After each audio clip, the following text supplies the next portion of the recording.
মহাভারতের বীর তীরন্দাজ একলব্য ছিলেন নিষাদ রাজ হিরণ্যধনুর পুত্র।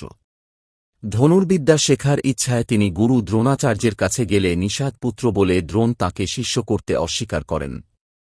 তখন একলব্য বনে ফিরে দ্রোণাচার্যের মাটির মূর্তি গড়ে তাকেই গুরু মেনে কঠোর সাধনা শুরু করেন এবং নিজের চেষ্টায় শ্রেষ্ঠ তীরন্দাজ হয়ে ওঠেন। একদিন শিকারে গিয়ে পাণ্ডবরা দেখেন একলব্য তীর মেরে একটি কুকুরের মুখ বন্ধ করে দিয়েছেন, অথচ কুকুরটির কোনো ক্ষতি হয়নি। এই নিখুঁত নিশানা দেখে অর্জুন ভয় পেয়ে দ্রোণের কাছে অভিযোগ করেন। এরপর দ্রোণাচার্য একলব্যের কাছে গিয়ে গুরুদক্ষিণা হিসেবে তাঁর ডান হাতের বুড়ো আঙুল চান।